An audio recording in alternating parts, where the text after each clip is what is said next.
Здравствуйте, товарищи, and welcome to our third installment of our Month of Mods extravaganza.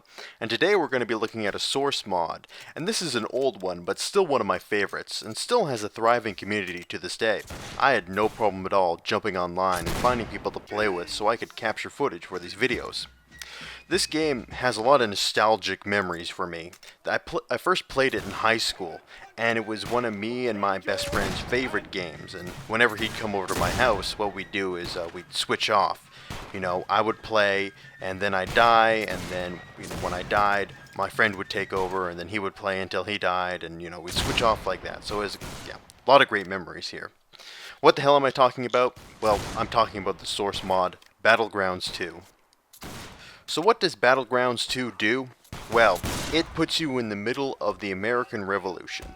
So, as I said, it's a source mod, so it's a first-person shooter, but, of course, you're fighting with muskets and swords and other types of implements of the era.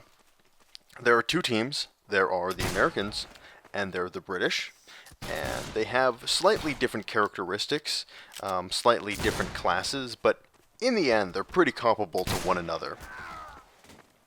I mean, the Americans have some militia Minutemen types, and the British have some native troops, but in the end, they're pretty comparable.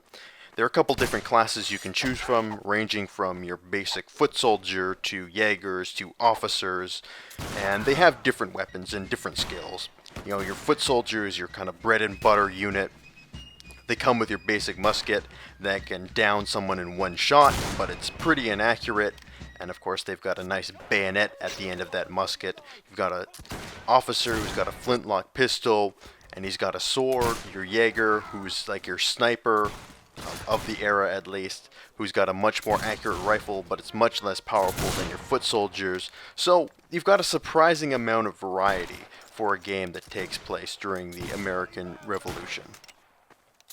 But if you're coming in here expecting nice organized line battles where people stand in formation and follow orders, yeah, just throw that out right now, because everything kind of devolves into this giant cluster of masses of men charging at each other in different areas of the map and shooting at each other from whatever range. Some hit, some miss, and then they meet together in the middle and start stabbing each other with bayonets until one group is alive and the other group is dead. But it's still a ton of fun. There are two basic modes that I've seen. One is a territory control mode where there are various points in the map that people run around, and if you capture all these points, you get victory. And then of course there's a capture the flag mode where, it's capture the flag. One flag here, another flag here, people run around and try and capture it. But of course, it all has that kind of added dynamic of it being the American Revolution, and you're using muskets and bayonets, and it just adds a really nice and enjoyable layer onto what is sort of a otherwise generic first-person shooter experience. So, after being able to pick up this mod year after year, and it always being as fun as I remember it in high school, I would completely recommend this mod to anybody who has any source game installed on their computer, or who is too cheap to go and buy the Napoleonic Wars DLC for Mount and Blade, and is hankering for some musket and bayonet action you really can't beat free. So if you have that urge, Battlegrounds 2 is an excellent place to fulfill it. So I hope you enjoyed this look at Battlegrounds 2 and our third installment of our Month of Mods extravaganza. Until tomorrow, this has been Joseph Bisranovic Stalin, signing off for now.